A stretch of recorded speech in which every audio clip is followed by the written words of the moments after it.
Pop, pop, pop, pop, pop, pop, pass the popcorn. Pass the popcorn. Pass the popcorn. Pass the popcorn. Pass the popcorn. Pass the popcorn. Pass the popcorn. Pass the popcorn.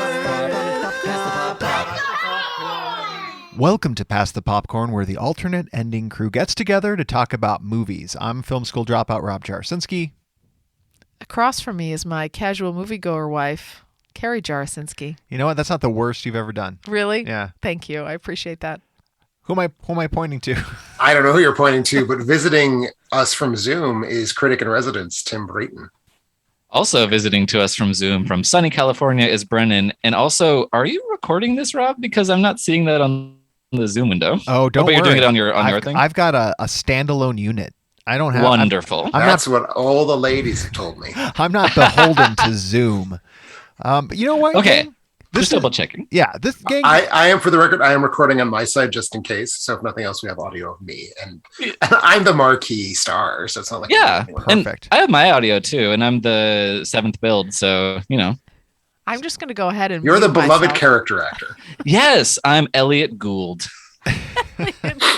Well, it's fitting that we have this group together because, like, at least the movies that I plan on bringing are all horror films, and we have our two Bride of AE hosts here, and Brendan and Tim. So we were going to start with movies we've seen, in the last week or so, and then we were going to end on a horror note as well, in my opinion at least, and with a little Doctor Strange into the multiverse. What's it called? Into the strange verse. Into the strange verse. Doctor Strange, No Way Home. There you go. I can't wait, Rob. I know. I'm so excited. Brendan, you had prompted me before that you were going to disagree with me. I'm not sure in which part, or maybe that comes later. I presumed that would come later, but Doctor Strange 2 is not a horror film, so I don't know what you're talking about. Oh, I actually, for like the first time in at least 6 months, I think I'm on Team Rob right now. I think it was super scary. Oh, so I good. guess we'll get there too. So we'll build the anticipation. We'll do a little bit of a review of that after the break, and then jump into a little bit of spoiler because I have questions I need answered, things that need to be discussed. But first, Care, how many movies have you seen since in the last week? Let's say. In the last week, let's see. Would you say it's like 4 to 5? That's impressive. I'm only sitting on 3, but So maybe I 3, haven't been maybe doing 3. as good of a job cataloging. We've definitely seen the same 3. I saw Bad Guys. When did you see? That was weeks ago. Was it? Yeah, we discussed Bad Guys Yeah, on the podcast. we talked about that on Pass the Popcorn Well, last that time. wasn't in the last week then. What else have I seen then? Well, we've seen Men. Men. Oh my gosh, Men. We've seen Doctor Strange, which we're holding. Yep. And then, Demons. yeah, thanks to Patreon Dan Prestwich. Jerkhole. No, I'm just joking. Oh, No, I'm not joking. I really do feel that way, but we'll get there too. So Carrie and So I 3. are on the same page. Brendan, what have you been watching lately? Well, since I last recorded with Carrie, which to be fair is longer than all 3 of you have it's a longer span than the last time you 3 have recorded. I have seen 9 films. Very nice. And what are you looking to bring to the table? Are we going to continue with our horror streak? No. Of the movies that I watched, 2 of them are slashers that I'm reviewing on my own blog. 3 of them I'm covering on alternate ending in other capacities. 1 of them I'm under embargo. I did watch some horror films. I watched Strangers 2 and Dead Alive, both of which I enjoy but didn't feel were particularly worth bringing up. I'm going to be bringing the South African teen film Spud 3, Learning to Fly from 2014. There's right. 3 of those Yes. things? I've Yes, been meaning it's the to catch capper up of with the this. trilogy. I can't wait to hear about it so that I can know if I really want to see it for sure. And it's about a potato. I will explain Okay, everything. all right. I'm very, when the time comes. very Excited. interested. All right, and Tim, how about you? What have you been putting away? so I'm just, because I haven't been on a Pass the Popcorn in like 6 years, I'm just going to go with in the last 7 days prior to the moment that we were recording, I have seen 6 feature films. Very nice. And what do you think? Most of those, many of those have shown up or are going to show up in some capacity as reviews. One that's not is a request from one of our Patreons. This is Gavin, who asked that I bring up Tommy, the 1975 adaptation of The Who's rock opera directed by Ken Russell. And I will be bringing that as my worth mentioning. Oh, nice. Two worth mentionings from patrons. Very nice. Yes. All right. Care. back to you. Oh, I don't wanna and I go guess me. first. Yeah, like I said, I've seen the same 3 movies. I think there was gotta another bring one men, in there, right? but I'm bringing men. But let's start with Demons. I don't feel like I'm the best choice to go first. You're the perfect right now. choice. You were coming out of Suspiria. Yes. You were like the original. Yes. You were a Dario Argento fan. I don't know where I was at. He actually produced this, though. He did not direct this, which I think might be a little bit of where we veered off a little bit in my tastes here. But I will try my best to describe what happens in this movie. So it's Dan Prestwich, as you mentioned, is the Patreon requester here in mention. And I honestly did question his humanity after watching House, which I know, Tim, you pronounce differently. House. Thank you. I cringe every time. So then after that, it was confirmed that he is even more vicious than I imagined after he gave us the Holy Mountain, which was the worst experience I've ever had in my life. And now, after 3 years, we come here to see... Again, demons. How could it get? How could it get worse? Could it get worse? It couldn't right? get worse. And Yeah. here's my compliment to this movie: it's slightly better than the worst experience of my life. It's actually a pretty sweet setup. Is it? No, the setup is really cool. I Okay. like the setup. Okay. It's a little bit like George Clooney. Last Action Hero. No, the vampire movie Oh. with George Clooney where he gets From trapped. Dusk Till Dawn. From Dusk Till Dawn, but Dusk Till the Dawn. second half. It's the worst half of Dusk Till Dawn. It's like Dusk Till Dawn, the worst half of that. I don't know what you're talking about, but I will tell you what this movie is about in the best way that I can. I would love, if you guys have seen this movie, to tell me if I get anything amiss in this description of this movie. So I don't even know what happened. Okay, so there's these people. They're sort of mingling around. They're right. No, you've already messed up. That's I not mean- how the story starts at all. There's some gals. They're mingling. Oh, what's mingling? They're walking around, right? Well, there's a gal. I thought and there were 2. She gets handed the golden movie ticket. Oh, you're right. Yeah. You're right. She does get handed that. Oh boy, this is going to be rough. Okay, so she gets offered these tickets from this random creep guy in the silver mask. Now you're on it. Okay, Yeah. I'm back. From experience, right out of the gate, I know you never take tickets from a guy with a random mask on. Like, it's just, I don't know, right out of the gate, bad mistakes are being had. So then this other sort of random bunch of people start to get included in this movie as well. So there's like some women of the night. There are, Rob. You didn't know, but they are. They're Oh, women of the was night. that guy a pimp? There's a pimp too. Oh. He's a man of the night, Rob. Okay. You can All right. use it politely. So I can't wait for your commentary track for demons. so there's some other people, some couples. They're all at the movie. They start watching the movie, and the movie starts to maybe parallel what's happening in this theater. Okay, I think I'm still on track. No one's shutting me down. Then, okay, hang on. Then one of the gals gets a little bit of a nick. She's wandering around. She gets nicked by the mask on her face. She tries on the Oh, you remember mask. when that it explodes? Yeah, That was little the pus worst filled. moment of that was actually the worst moment of my life. I forgot. No, we'll get to men later. Okay. So she gets cut by it. This thing turns into like a giant pimple, and then she runs to the bathroom. The giant pimple explodes, and all of a sudden, like, her teeth fall out, and they turn into fangs. I think she turns into like a zombie or a monster. It's a demon, as the title suggests. Maybe it's a demon, unknown. It's never really clarified. And then things really go awry because as she starts scratching people, because her nails start growing like amazingly, she starts scratching people in the face. She's been and the neck. taking that like medicine that you take for the strong nails and Yes, long hair. yes, When you have exactly. yeah.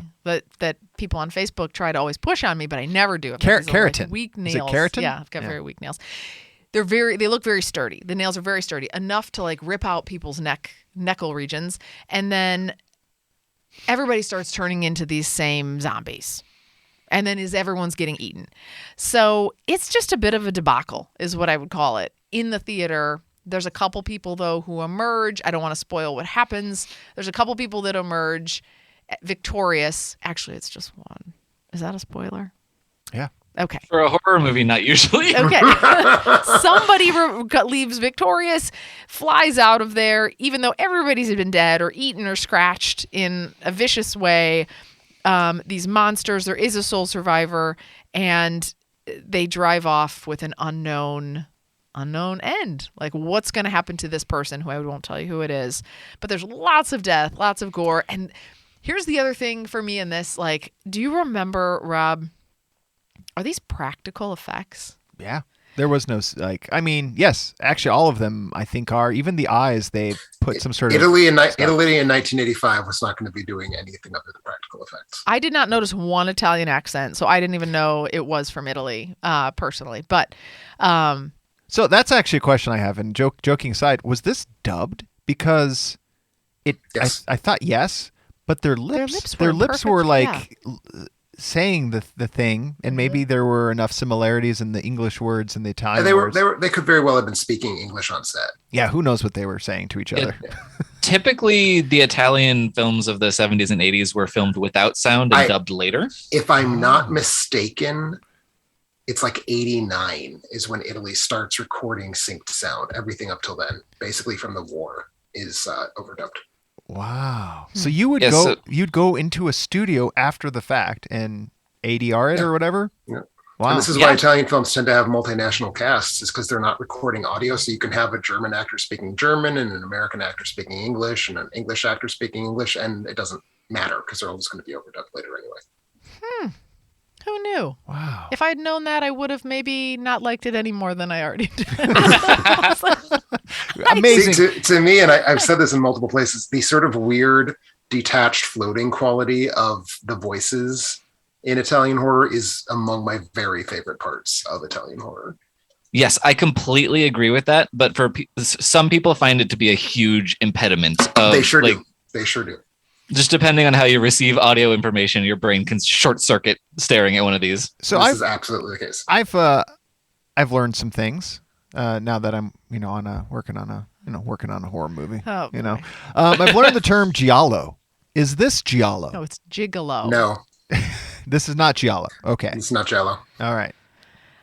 Unless Brendan wants to challenge me on that. Absolutely not. Okay. And to be totally fair, while I know a lot about demons, I have not personally seen demons. But I feel like Carrie's probably taking it to an extreme, but it's directed by Lamberto Bava, who's the son of Mario Bava, and he did not really inherit his father's talents. He did not. He's the essence of a 5 out of 10 director. I have seen Demons. I think it's a hoot. I like this movie quite a bit. I knew you would, you weirdo. So what cultural, like in the horror cinephile world, like why is this a touchstone? Like in what way? Is it the practical effects? Because that's gory as hell. It's gore. so gory. Yeah, okay, that's what It's I was so gonna gory. say. Like that could be the thing that I could grasp onto, because like it was very much gory. Like they pushed the envelope. And I mean, as Rob, you pointed out, it's about demons, but as Carrie, you were confused. It's basically about zombies.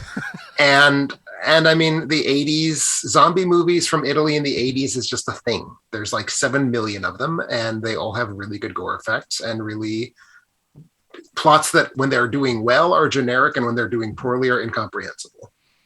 And that's kind of where we're at. The gore effects, though, like there's literally washer fluid, like wiper car washer fluid coming out of their mouths. I was like, oh, like it's like gack. They had gack. It had gack, green gack. It was very fluorescent. I have that all over my house. I'm just like, I don't know how I feel about the effects. I don't know personally. The pimple pop was good. I would agree. I actually think the teeth thing. Oh, you loved the tooth. I don't know how they did that. Teeth thing's so good. I don't know how they did that. That's really good. I was skimming back over my my review of this on the site while you were describing the plot, Carrie, and I mentioned the teeth falling out as something that really, really threw me for a loop. Even though I am no virgin when it comes to seeing gory things, the teeth sequence really knocked my socks off a little bit. I bet. So halfway through, I went from really, really hating it to only mostly hating it in the end. It did in the end. I sort of like got into its vibe a little bit. So like I didn't hate it towards the end. I sort of warmed up to it. One thing I'm curious about, you preceded this by acting as though it is this insanely convoluted and incomprehensible thing. I don't find the plot hard to follow, basically because there isn't much. It's like they're in a movie theater and demons come to attack them. So I'm curious, that's just Carrie's way of explaining plots. Okay. Well, fair enough. In the beginning too, there was a little bit of a like, because of their fact that they're trying to mirror what's happening in reality versus in the movie, a little bit of that. But yeah, it wasn't. That was fun. I liked all of that. Oh, you liked this movie? Yeah. No, I liked that part of it. Oh. The thing that I was a little confused on is I don't understand how they're trapped. I don't understand that. Like somehow the entrance is now a cement wall. Like I didn't. It's demon magic. Oh, of course. Demon, okay, of course, yes. Fully explained. Got it. I mean that's all I needed. I will say the weird robot man who hands out the tickets to the movie in the beginning. Little fun fact: that is Michele Soave, who is this film's assistant director, a protege of Dario Argento as much as Lamberto Bava was, and unlike Bava, went on to have a really top-notch directorial career. He made 4 horror films starting 2 years after this, all of which are regarded as like top-notch, like top-tier. Well, he learned basically everybody learned what not to do by sitting in on this film, and then just took notes. No, this movie performed well. It made $1 billion. It's a lot. 1 billion. Oh yeah, this made $1 billion. Oh, lira or whatever the Italian. What's the Italian money?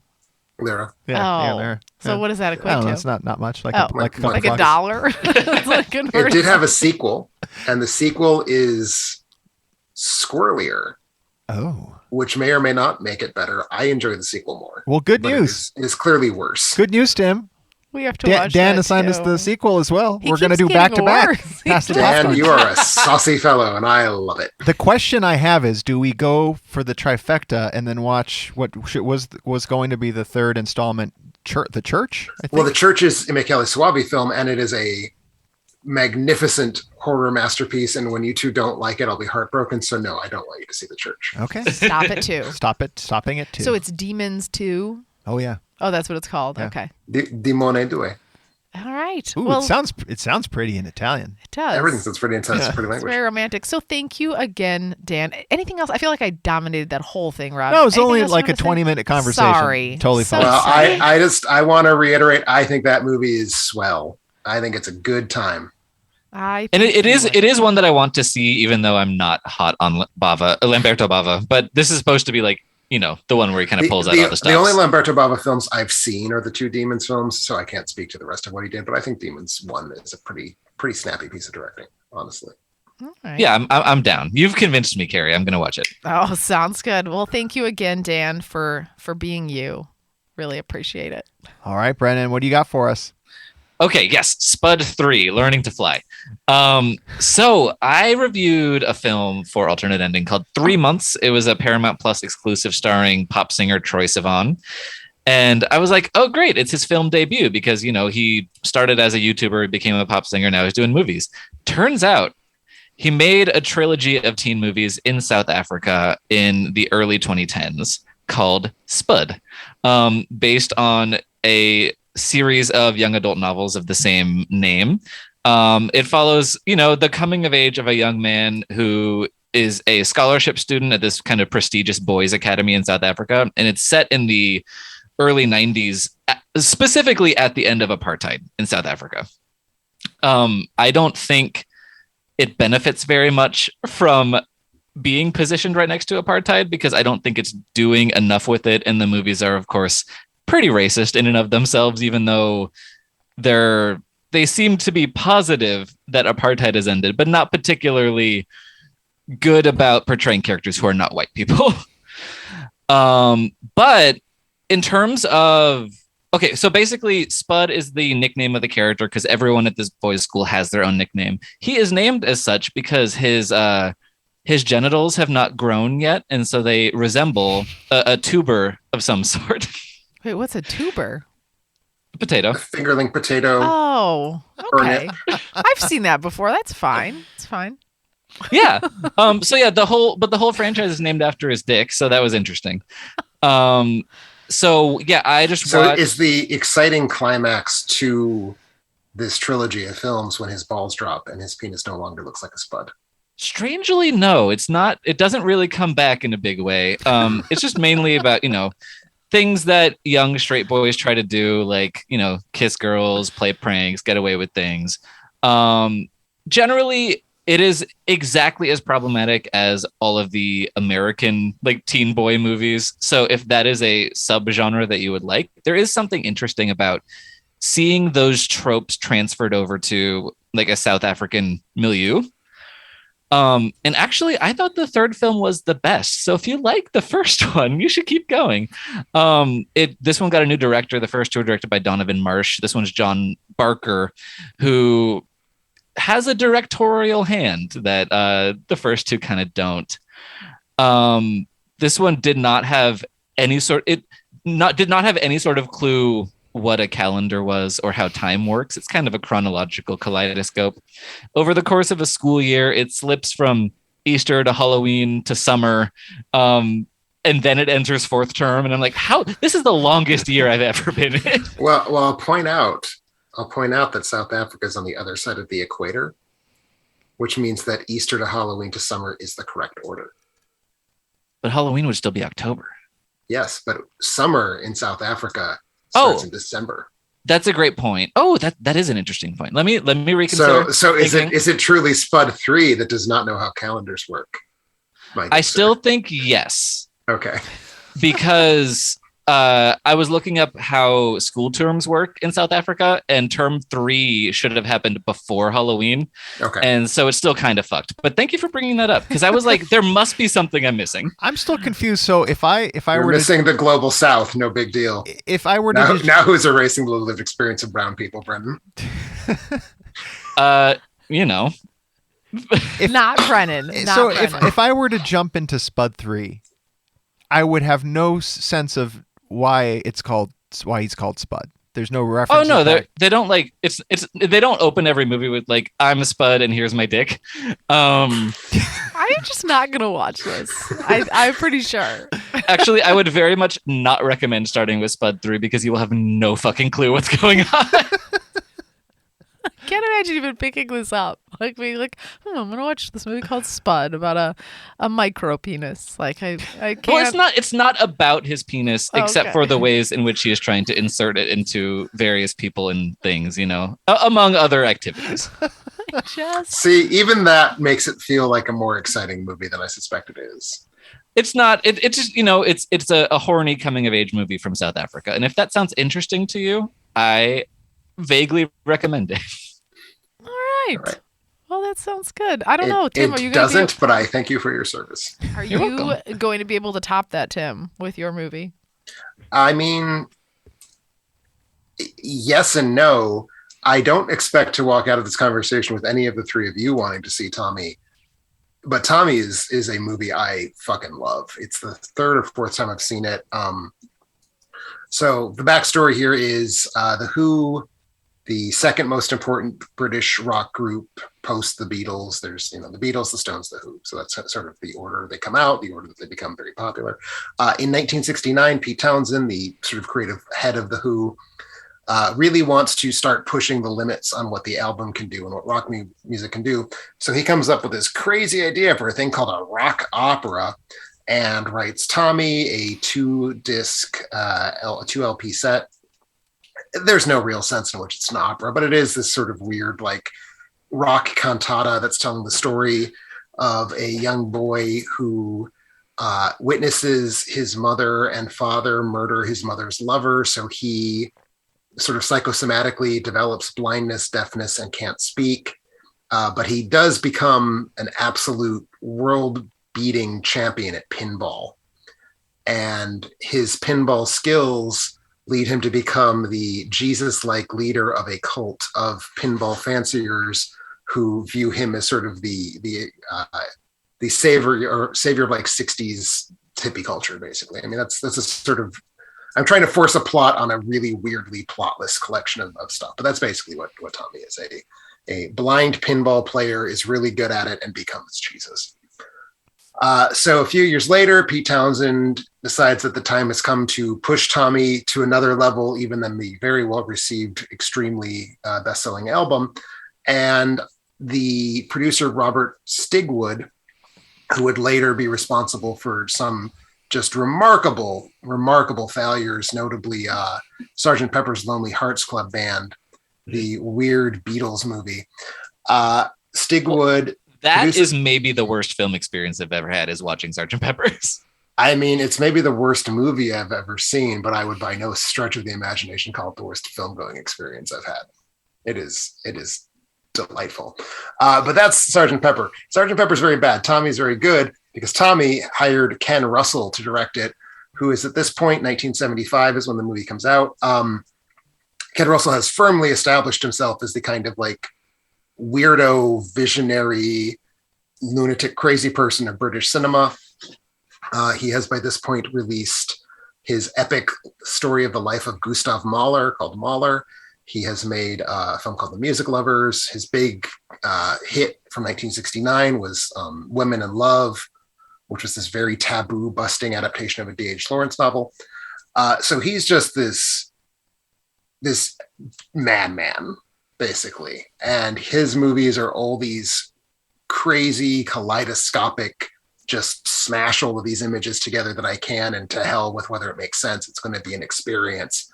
So he directs Tommy, which is already this sort of weird, semi-plotted, but really incoherent navigation through like the becoming of a messiah, basically. And if anything, Ken Russell sort of makes it less coherent because he's really very interested on what are the images I can tack on to each individual song. Plus, he had been developing a story about false prophets, basically, like how movie celebrities like are taken up by pop culture aficionados and their fans as like these really larger than life wonderful people, but that's sort of extremely unhealthy, and it leads to this weird way in which we hero worship these people who don't deserve it. So he stole a bunch of the ideas from his not produced version of that story, stuffed them into Tommy. It's like we get a scene where there's a church, but instead of worshiping Jesus, they worship a big plaster statue of Marilyn Monroe.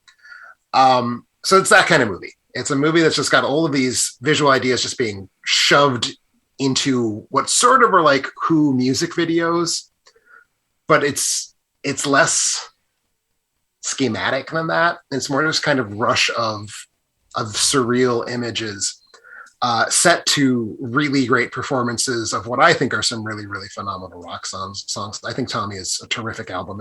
It was one of my favorite albums ever. I've cooled off on it a little bit in recent years, but I think it's still really, really good stuff. The big songs are truly great. Is that where the song, the Pinball Master song? Is that Pinball Wizard? Pinball Wizard. That's where this comes from. In the movie is performed by Elton John, and it's easily the highlight of the movie. Elton John is wearing a bright, shiny shirt, which is not particularly novel for Elton John, but he's also wearing 7-foot tall boots, which is novel for Elton John. So he's like traipsing around in these giant boot stilts, singing about playing pinball and really just hamming it up. Very hammy movie. Tommy's played by Roger Daltrey, the lead singer of The Who. Tommy's mother is played by Anne Margaret, who somehow got an Oscar nomination for this film. Probably the single weirdest performance to ever get nominated for an acting Oscar. Oliver Reed plays her lover. The film actually swaps the plot around, so the mother and the lover kill the father rather than the father killing the lover. Is this a little spoilery here? I feel like I know a lot. Okay. I have really not gone beyond the first 8 minutes of the film. Okay. Well, the Messiah stuff is more midway through. Because that was 12 minutes, and we're only 8 minutes into the film. Also, to be clear, if you go into Tommy because you're expecting a plot experience, you will not survive the 2 hours of the movie. I'm going to be really honest. I don't see myself going into Tommy. I don't see you going into Tommy either. No, I mean, this is the antithesis of a movie for you, Carrie. This is a movie very much for me because it is this kind of chain of constant high energy images. Anne Margaret swimming through a pool of baked beans, which is a reference to a Who album cover from 3 years earlier, or 3 years before Tommy, 10 years before the movie. Roger Daltrey shirtless hang gliding down to a castle. Elton John with the boots, as I said. Tina Turner turning into a giant chrome Iron Maiden and sucking all the blood out of Roger Daltrey. It's I think it's just this remarkably out there, wonderful, over the top visual experience, and I'm listening to a lot of good music while it's happening. So I dig this movie very much. It is sophomoric. The symbolism is really blunt and on the nose. Like I said, there's a Marilyn Monroe church, which is probably the most obvious of it. Doesn't really try to say anything. I think tries to say less than the album does, and the album's already kind of confused on that front. But one of the great visual experiences of the 1970s, full stop. And again, probably one of my favorite films of the 90s. Is there dialogue in this? Like, do they have a script? No, everything is sung. Oh, there's a script. Okay. There's actually a fairly worked out script, but there is no dialogue. Everything is sung. Wow. All right. Speaking of baked beans, I just read an interesting fact today. Really? This is what I wanted to talk about too. Oh. You go ahead. How are we going to both talk about baked beans? Because I love baked beans. So I just read a fact, and I don't know if this came from this film, but Rob Lowe in the 1983 film Class almost walked out of the set because the director wouldn't let him shoot a scene where he was in the bathtub naked in baked beans. Rob Lowe sounds like a Who fan to me. I feel that. I would take a bath in baked beans. You know how I am with beans.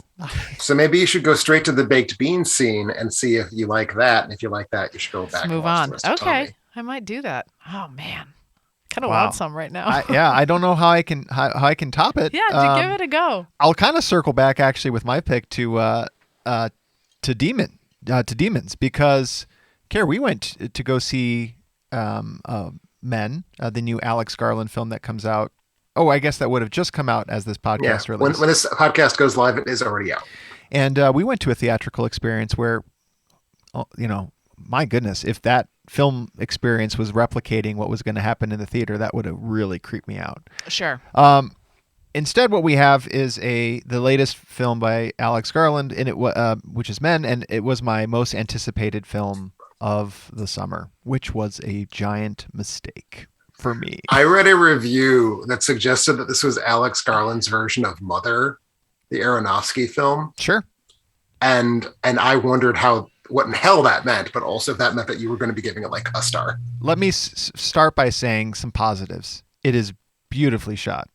It's what you would come to expect from Alex Garland, just visually arresting. Vivid colors, bright. Yeah. Beautiful shots. It's really a two-hander because it stars Jessie Buckley as someone who is coping with the loss of an ex and a very toxic ex, toxic male.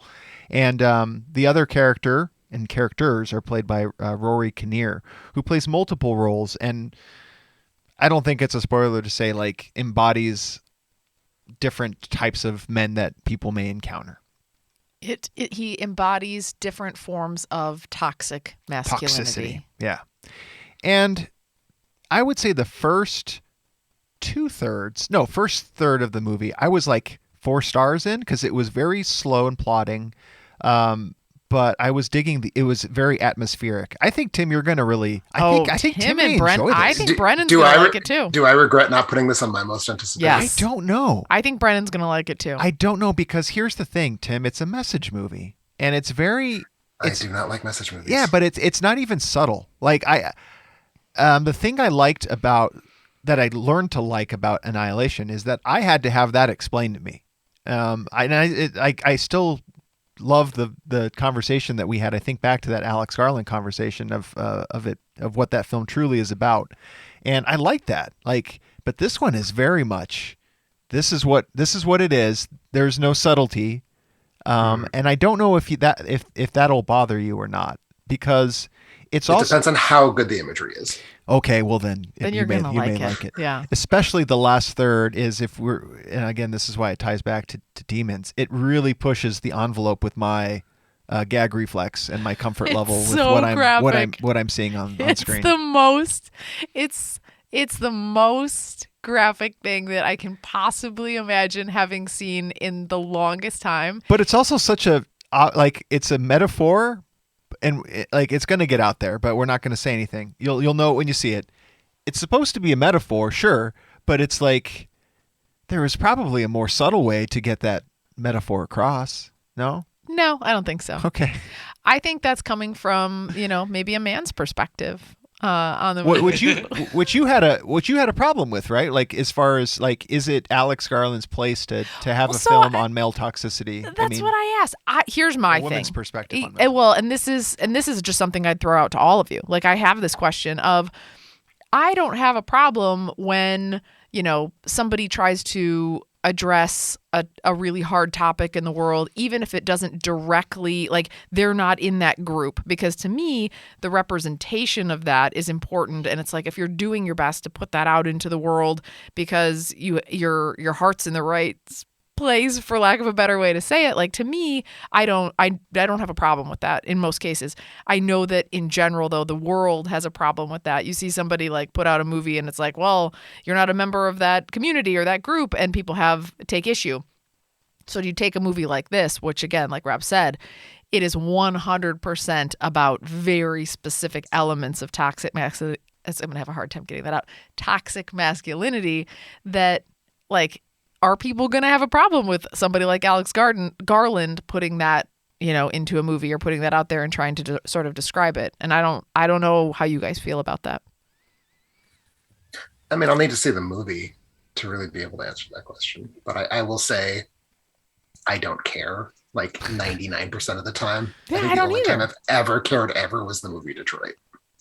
Yeah. It either needs, I usually judge a movie whether it's good or not. And then sometimes I would assume that maybe it was bad because of the lack of the kind understanding, of inside knowledge. Yeah. Oh, he seems like he's got it pretty down. Oh, I feel like he good. knows. He nailed it, huh? So the funny thing about I didn't this get movie, Brendan. I wanted to get yes, please, Brendan's take on directors who are outside of the, the topic community or community group that they're filming. Oh, I thought I could escape having to talk about this. I think yes, there are going to be people who automatically have a problem with it. I think it's an especially spicy time for people telling stories outside of the type of person that they are. I think putting someone in a box as to, like, well, see, here's the thing.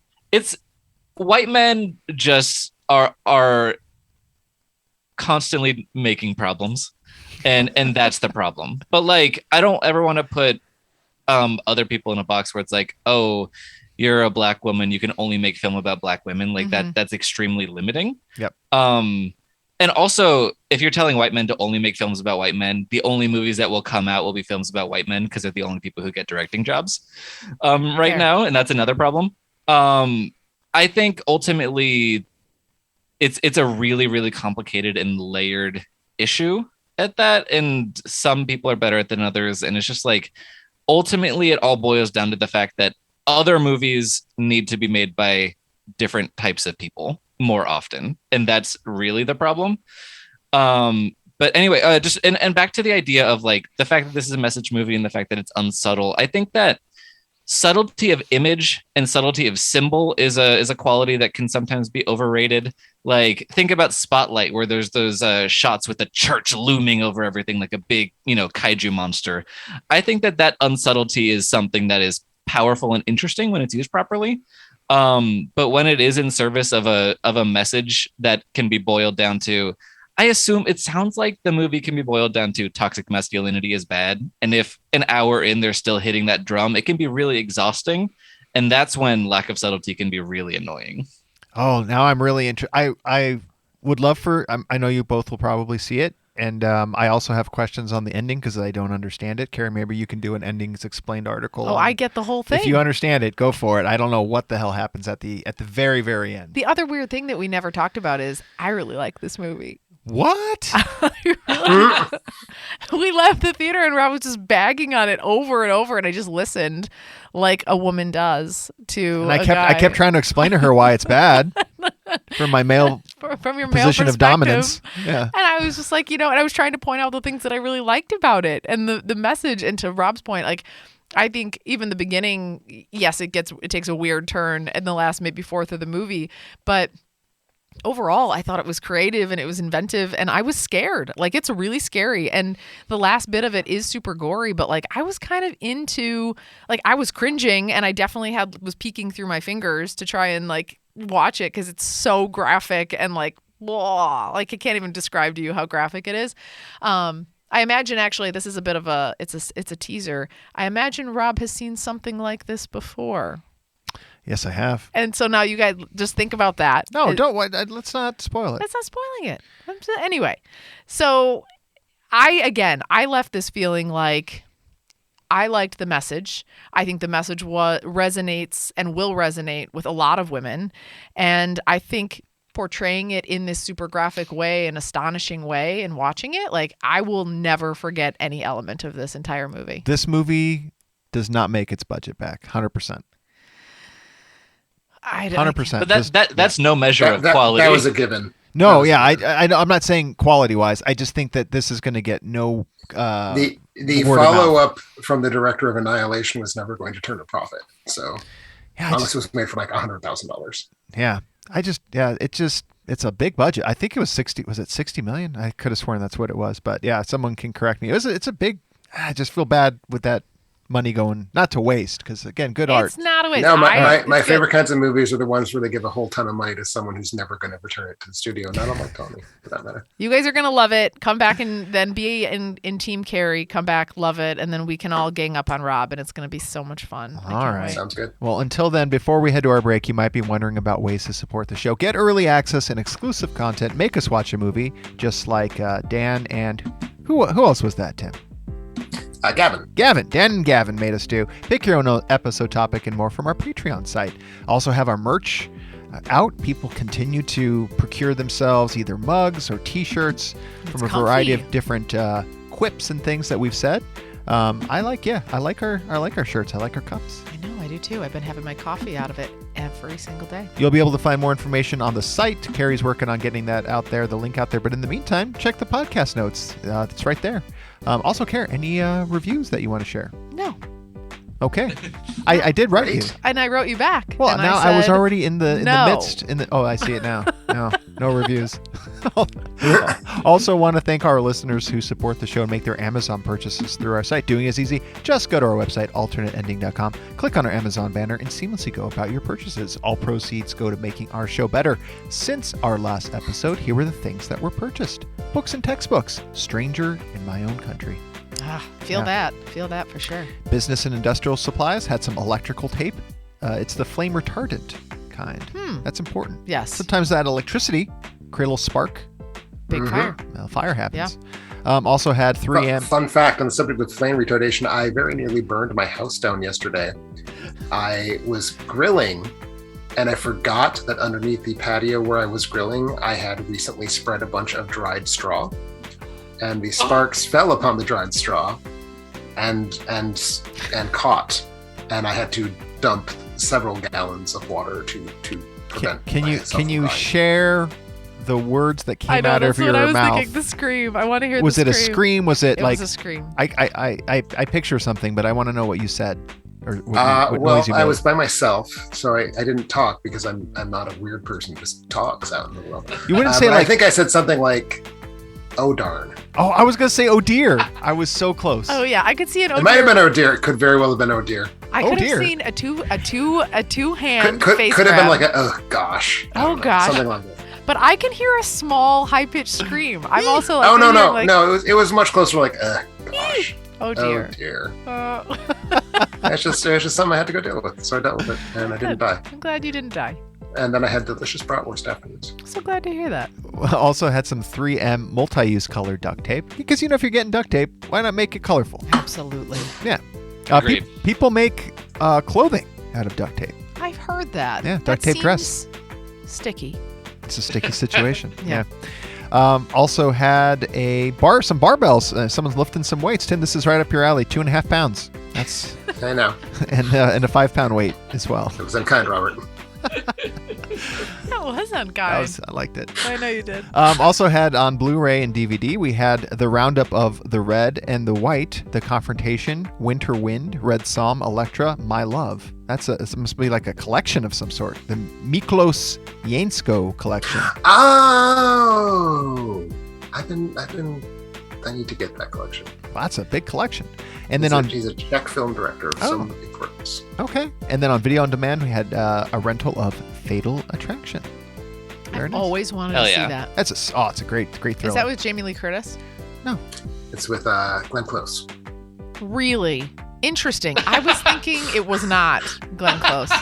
Because I was actually picturing, is that the one where the gal does the thing where is she not wearing underwear? And then No, that's Basic Instinct. That's Basic Instinct. They get confused. I'll give you that. People confuse the two. Oh, man. Because It's still not Jamie Lee Curtis. It's though. still not Jamie Lee Still Curtis. not, no. Okay. Although you reminded me, I did see Everything Everywhere All at Once, and sadly to our listeners who thought that it would be my favorite movie, I thought it was a bit too quirky. But I flat out disliked it. yeah, I bet I'm going to Y'all are a bunch of bummers. and I'm that going to is like fine. it, Brendan. I'm going to watch it, and I'm going to like it, and we're going to you talk know what it about needed? It needed a white guy directing it. That's You know what it needed? It had one white guy It had a directing white guy directing it. Oh, dang it! There goes my joke. You know what it needed was about 70 fewer minutes. It was a long. It's a long goddamn movie. Yeah. Well, it's everything. can- everywhere. Can I do my 20-second addendum to Tim's Letterboxd review really quick? You Yes. sure Please. can. Okay. Yeah, I think if the humor doesn't work for you, then this movie doesn't work for you, and that is sad, and I lament that. I do agree with you that the intense emotional connection that people are finding with this movie did not hit me in that same way. Like, I was not weeping watching this movie. It's got a very. I think it is worth noting. So I mentioned in my Letterboxd review the screening where I suffered through finding every moment of it boring. Ended with a young woman crying so hard that her friends had to escort her out of the theater. The young woman in question was Chinese American, or Chinese at least, and I think that clearly has something to do with it. Yeah, absolutely, and I hear that, and I think that this movie does exemplify Daniels' ability to take very small human emotions and spin them out into this huge kaleidoscopic, hurricane of nonsense. But that's something that I enjoy very much, even though I personally wasn't emotionally affected by it. I would say the exact joke that you call out in the film that you hated the most is one of the ones that I enjoyed the most. So it's just to your taste. Hot dog fingers. Both actually. Oh I my love gosh, both. Of them. I would strangle the Daniels in a bathtub and watch the life go out of their eyes to punish them for the hot dog joke. It's one of the least funny things I've ever What seen. is it? Oh, Can you Kara, say I it? can't. Just say it. Let me see if I laugh. So it's can I say anything? No, I it's- want Carrie to encounter it blind. Yeah, it's better. and it's not a true. joke that you can say. Yeah, no, It's a visual joke. Yeah, you need to just see it. You just need to see it. I feel like I have hot dog fingers. A little bit. Sure. You just need to see it. Okay. Sure. Okay. Well, when we get back, our review and spoiler discussion of Doctor Strange 2.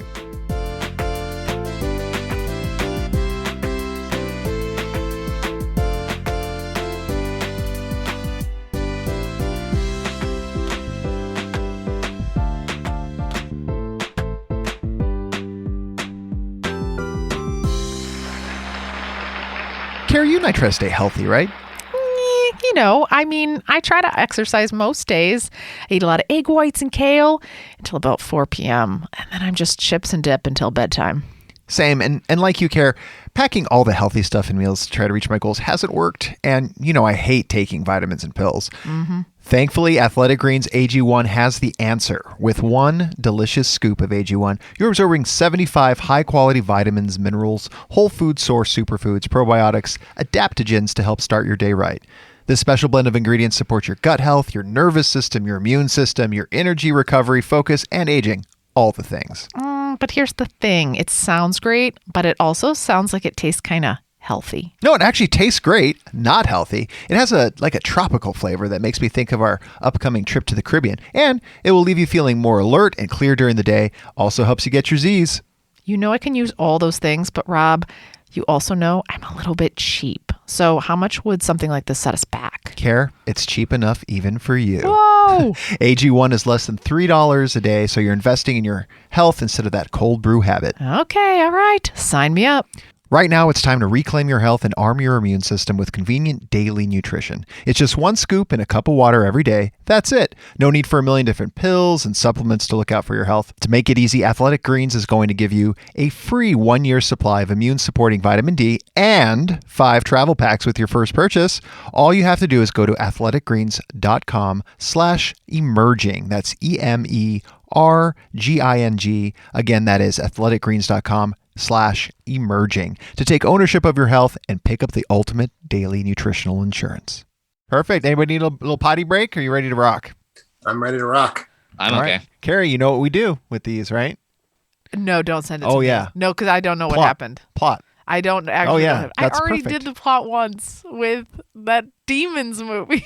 Yeah, we all did plots. All right, here we go. I don't actually. No, I really didn't prepare. I know, that's good. That's good. Oh my gosh. It's going to be You great. guys are mean. Oh gosh. Okay. At least you didn't accuse you of only being All I able have to is lift a a note fucking that 2.5 I- pound barbell. all I literally have written down is I don't really like Doctor Strange. The character of the movie. The character. You can just start. Let's I just start said with that. he's a bit haughty for me. Swipe left. That's all I have.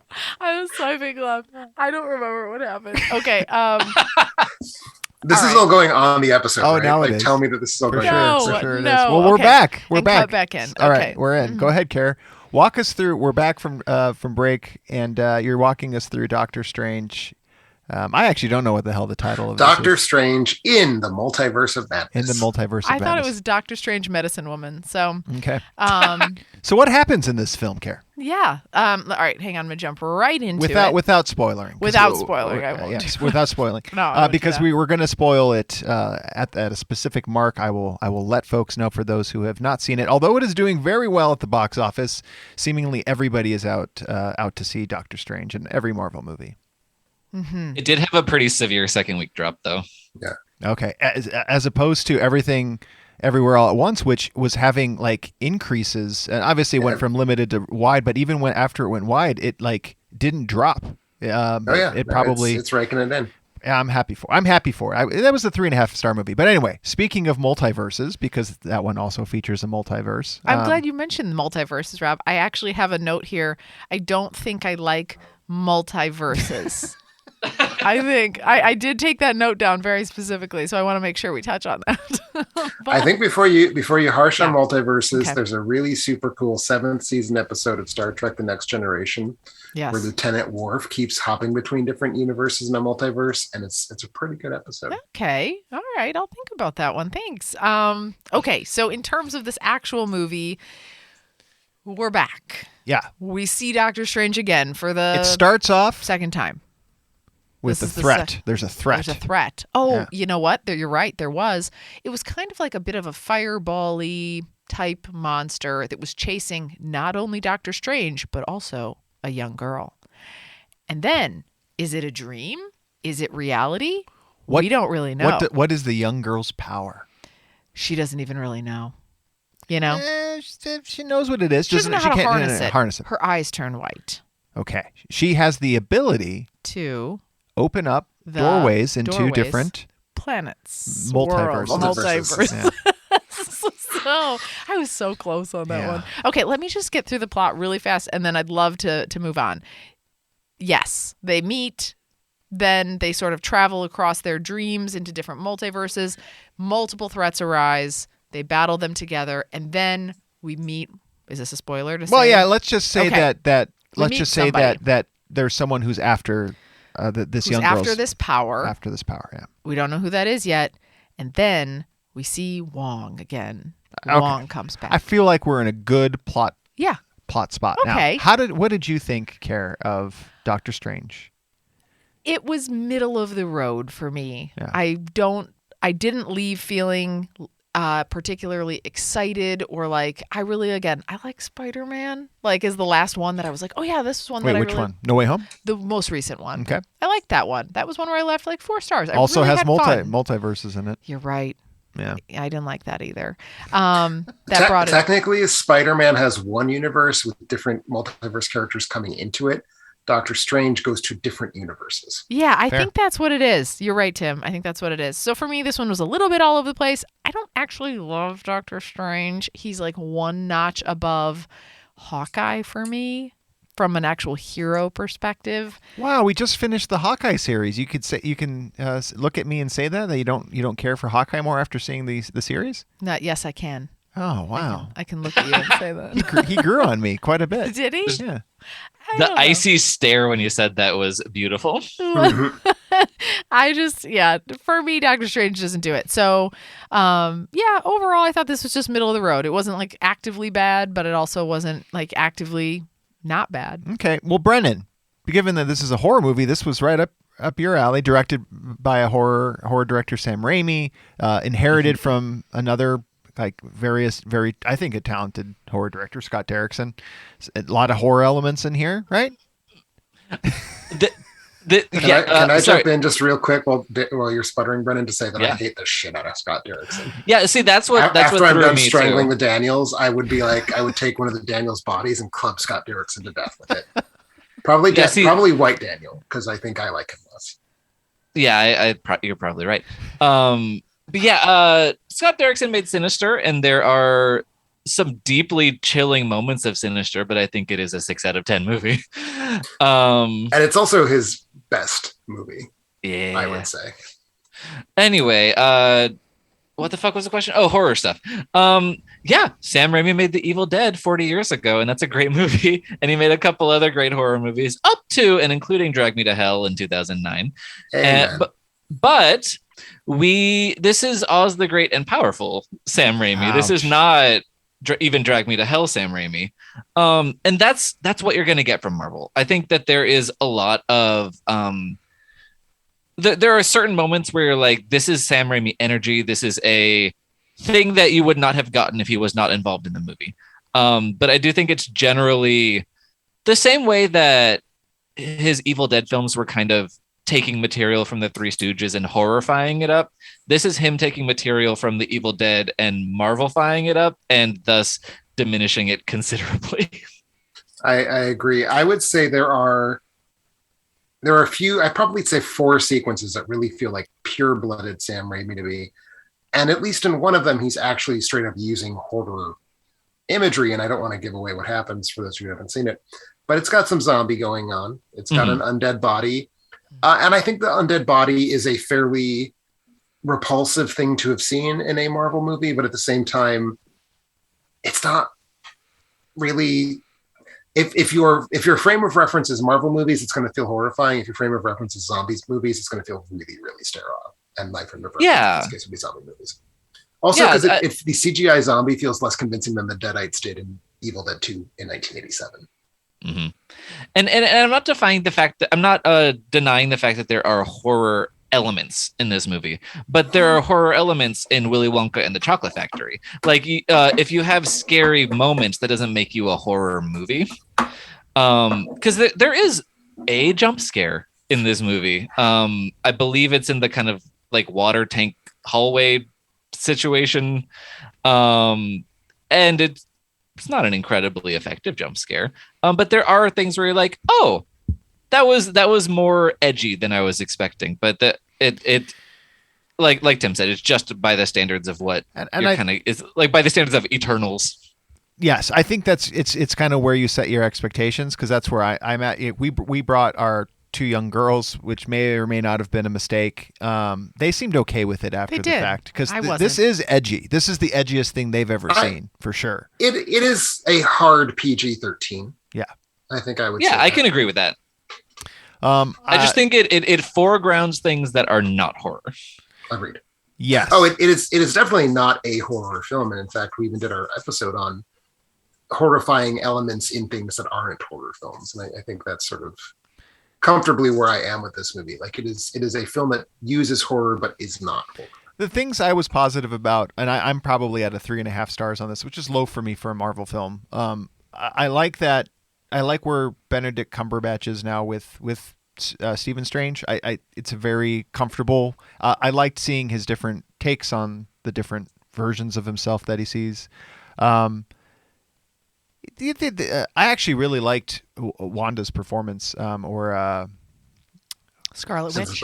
Yes, thank you. Elizabeth Olsen's performance I thought was very, very strong, and almost kind of like the lead in a lot of ways. The things that really took me out of it were some of the CGI things, and I didn't even I thought maybe they were trying to do practical with the zombie that you were talking about, Tim. But that was that was CGI. That's why it was so CGI. Bad. Yeah, it was pretty bad. Is he really is the zombie really a zombie because he's not trying to eat anybody? Well, he's just dead. Isn't he? It's like he's been possessed. I mean, he's old school zombie. He's just a reincorporated corpse. It's like a Frankenstein. Yeah. Yes. And I guess the big thing that kind of took me away is the person who we talked about who has this power. I didn't really care for her as an actress. I didn't think she was very good. Wait, who? America Chavez. Yeah, I didn't think she was very good. Oh, she was middle of the road. Yeah. She fit in well with the rest of the Oh, people. what? Really?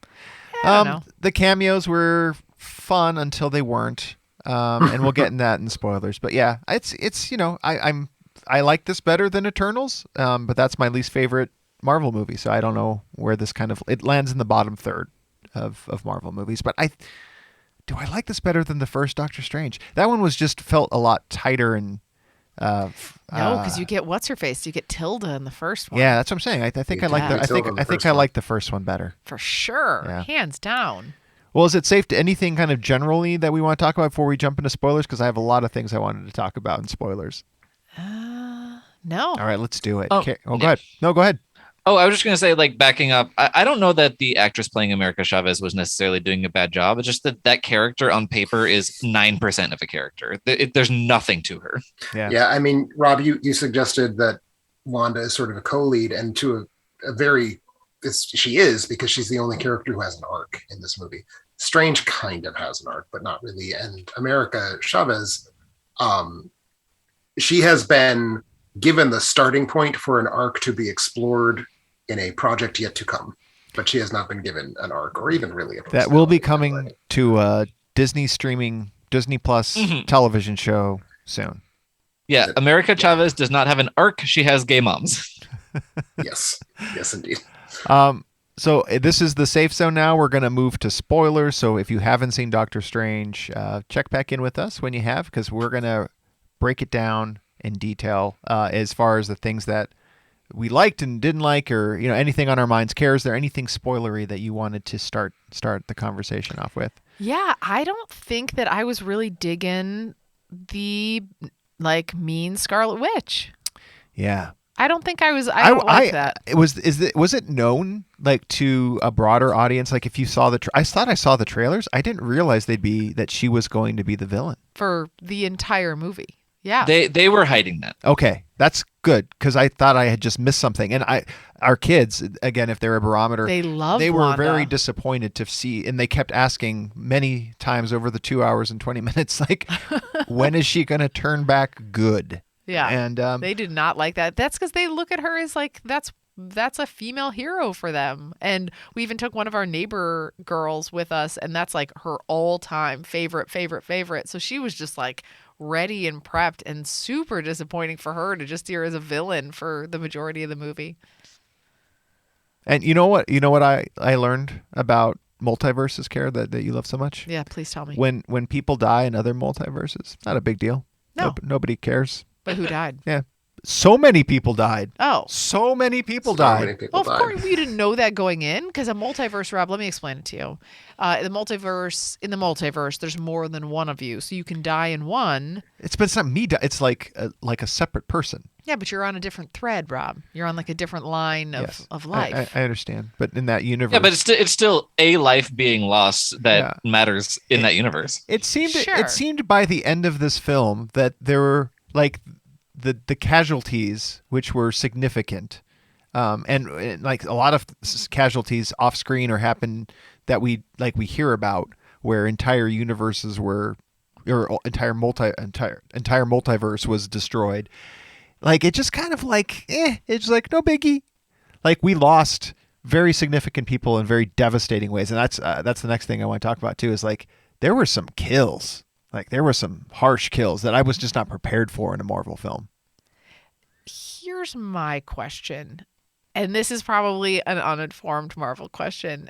Did we get like the D team for this movie? Who are all of these people? That was what D team. You got Professor X, D team. So Professor, I'd say two of the cameos qualify as absolutely A-list Marvel superheroes. So for sure, Charles Xavier, Patrick Stewart, yes, but Reed Richards? Who is Reed Richards? He's literally the first Marvel superhero. That's Mr. Unknown. Fantastic. Unknown. He's Mr. Fantastic from the Fantastic Four. Nobody knew that. going into- Everybody knew. Not only did everybody know, but John Krasinski was the person that everybody has been wanting to play Doctor. But he's never been in any Marvel movie Everybody, that's a strong word. I will say this. So you asked if we had immediate first thoughts. My immediate first thought, it is crucially important to me that John Krasinski not get the role when they do an actual Fantastic Four movie, because I thought he was dreadful. He reminded me of a character from what's that show that the kids always watch with like The Office? No. No. The kids watch this like superhero kids movie all the time. What's like a Big Hero or super? They just watched it Big Hero yesterday. 6? They just watched it yesterday, Rob. Oh, sure. The Robert Rodriguez, like not Spy Kids, but Shark Boy and Lava Girl? Yes. Yeah, that kind of stuff. Like yeah. he reminds me of a character from that. So I'm like, what is Reed Richards doing here? Black we Bolt? can be heroes. We can be heroes. Now, Black Bolt, Who I is will Black say Bolt? that death was pretty awesome. But I had to hide my enjoyment of that way that Black Bolt got killed. Because it was devastating to my girls. Because like thinking of the internal organs imploding. being, yeah. That was good stuff. I just feel like I don't know who all these characters are. You brought them in. The Captain Carter. Black Bolt is super obscure, and I think Yeah. he was brought in mostly because Kevin Feige wanted to kill the character violently. Black Bolt is one of the Inhumans, which is a superhero team that was turned into a TV series some years ago before Marvel Studios sort of became TV and cinema in the same bucket. It was when Ike Perlmutter was still running Marvel Studios TV. Kevin Feige and Ike Perlmutter despised each other. Kevin Feige thought that Inhumans was the worst thing that had been put out under the Marvel name. So I think that was just a little bit of score settling. That's honestly. hilarious. That's great background. And Captain Carter is just that universe's version of Captain America, and then we have Captain Marvel. So you're all set. You've got everybody except for Black Bolt. I don't know. It just felt kind of like weak, you know? Mm-hmm. I will say Mr. Fantastic's death was pretty It was a terrible. good death. Oh, you liked death. the how he got all like I think it's a clever way of killing Mr. Fantastic. okay. Turned into like Play-Doh noodles. Yeah. Oh yeah, I was gonna say spaghetti. Yeah, Yeah, I like the spaghetti, spaghettification of Jim. And I was also just super happy that he died because I thought his performance was just indescribably bad. Oh, it was a real go girl, give us nothing. He was having a nice little snooze. Apparently they never actually were in the same space together. Of course not. Of course Okay. not. Yeah. He was in a green room in Ohio. Yeah. So there you go. That explains it. He needs to bounce off of other people. Yeah. I don't know. Their deaths, I thought, were Because super he's graphic. kind of rubbery, so he can bounce off of people really well. What was his power? Stretchy. He stretches. Stretchy. He's stretchy. What kind of power? Have you not seen any of the Fantastic Four films? They made 3 this century. And all of them are terrible, so I wouldn't be shocked if you missed them, but it's also the Fantastic Four. I think that is there the bald guy in that used to be like a basketball coach in a TV show? Oh, Michael Chiklis? Michael Chiklis? Yeah. Is he a basketball coach? I think don't know. so. I have no idea. Or he has a lot of kids or something. Like he's a dad, a coach dad. He is in the first 2 Fantastic Four movies that were released this century, yes. Look at me. Gosh. Nice. I don't know what show you're talking about. He was like he's a dad and he's like a basketball coach or something like that in a show I used to watch as a kid. Yeah. Very nice. Big ad there, I know. I love this show. I love this podcast. So yeah, no, I just didn't like that whole group. I thought they were kind of I also thought the usually there's something fun maybe with the mid-credits sequence or after credits, and those the are both. post-credit scene was my favorite single part of the entire movie. You liked bringing back a fan favorite, huh? With Bruce Campbell. It reminded me very specifically of Evil Dead 2. And I like Evil Dead 2, and I like Bruce Campbell's face. Oh, I didn't. You know what? I forgot about because of the hands, right? Like, yeah, that's right. Go ahead. It's like It's like a specific line of dialogue from Evil Dead 2. Okay, wait. So real quick, here's my screening room story for Doctor Strange 2. So the main animated credit sequence is happening. We're waiting for the my boyfriend Ben and I, we know what's going on. We're pretty worldly and cultured. We knew there'd be some extra scenes after the credits, so we were sitting in our seats waiting around. The power goes out at the theater. Oh my gosh. And these like floodlights come on and we have to leave. So I missed them. So what happened? I don't remember what happens in the mid-credits tease. Oh, I don't. for a Tell future me movie. about the Bruce Campbell one. I know the other one's like Charlize Theron doing some portal shit. Oh, the other one. Oh, you go ahead, Tim. So Bruce Campbell's, punching himself in the face because of the curse that was laid on him earlier in the movie. And his hand finally like slows down and he turns right to the camera. And I forget the exact line of dialogue, but it is line of dialogue he uses in Evil Dead 2. It stopped or it's over or whatever that line is, and delivered in the exact same cadence and with a sort of big rubbery Bruce Campbell grin. Okay, I'm into that. Yeah. I'll hit that up on Disney Plus and scroll right to like 30 seconds before the end. Yeah, and I'm curious what they're all building to now. Like, I mean, we know we're gonna get Kang, the Conqueror, at some point. We learned that from Loki. There's a phrase that has no meaning to me. Same, and I was hoping somebody else jumped in. I'm like, Kang's the one who created a single timeline because different versions of Kang battled all the different multi-universe. There was a multi-universe war happening. who plays Kang? From the Loki series. I don't know. And star It's all of starting to the blur horror together. film His House. Okay. I'm blanking on it. Anyway, This is a guy. it's some dude, Kang the Conqueror. Well, good. So overall, do we recommend that people? Apparently, see I'm the this? only one I think it's who's just you. positive on this. Yeah. I recommend not seeing. I recommend Yeah. waiting till Disney Plus comes out. I gave it a 3 stars out of 5. Like I think it is a pretty empty experience, but it was like a go to the movies, turn your brain off, like watch something stupid, and Sam Raimi sometimes pops out and says, "Hello, you want me to poke out an eyeball for you?" And I will say this: I also just this week watched the new Firestarter. So if you're at a movie theater and you just want to see a picture, and your choices are Doctor Strange or Firestarter, for fuck's sake, see Doctor Strange. Firestarter was abject. It was one of the worst experiences I've had in a long time. Oh no. So it could certainly be worse. Yes, it could. And It could be Firestarter worse. probably doesn't have pizza balls. It does not. Is that a thing? Really quick before we wrap, are there pizza balls, or do I have to go Sure to it is another now. other universe to get that? Because that looked pretty tasty. I'm sure you will be able to go to Marvel Compound Land at Disney's California Adventure and order pizza balls by the end of the summer. Yes, Mm-hmm. sounds like a Wait. fun trip. And before we go, do we want to talk about Elizabeth Olsen's performance now that we're in the spoilery territory? Yeah, absolutely. I think Especially it would if be you have worth doing feelings. so. Yeah, go for it.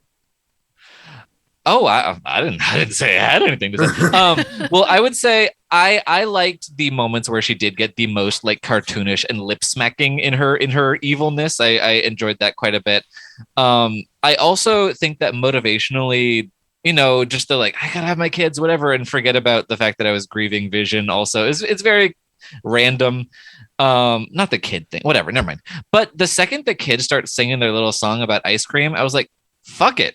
Like, kill these kids, get out of here. I don't want them.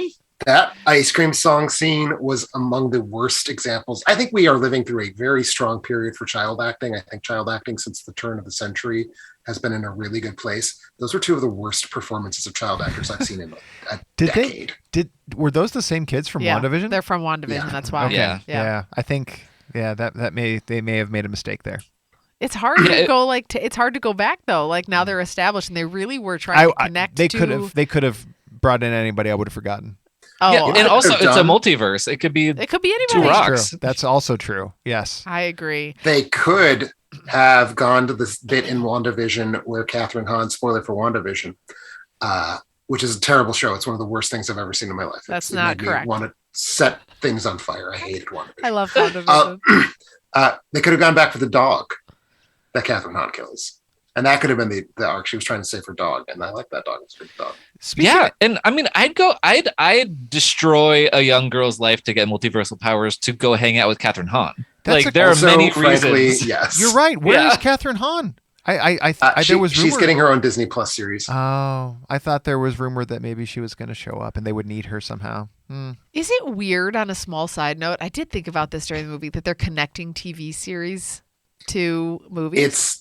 It's desperately unsettling. I hated it. I was really concerned. Weird if you mean like lining your like pants with money is weird. Like Disney Yeah, is that making is pretty yeah. weird to do that. It I would is never do not that. possible to make sense of the plot of Doctor Strange if you don't know what happens in WandaVision, is my Okay. belief.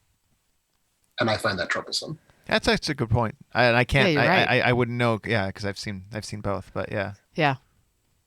Well, in any case, thanks everybody for listening. Head out to our Facebook page and like it. Twitter, where we're tweeting all the time. Instagram, we're Instagramming. Thanks to Brennan. AlternateEnding.com, where you'll find all of our movie reviews, podcasts, and more. YouTube and Facebook, where you'll find all of our videos. Subscribe to our podcast on iTunes or Google, and don't forget about Patreon. Next week, we'll be back with our regular Top 5 episode. We will catch you then. Pass the popcorn. Pass the popcorn. Pass the popcorn. Pass the popcorn. Pass the popcorn. Pass the popcorn. Pass the popcorn.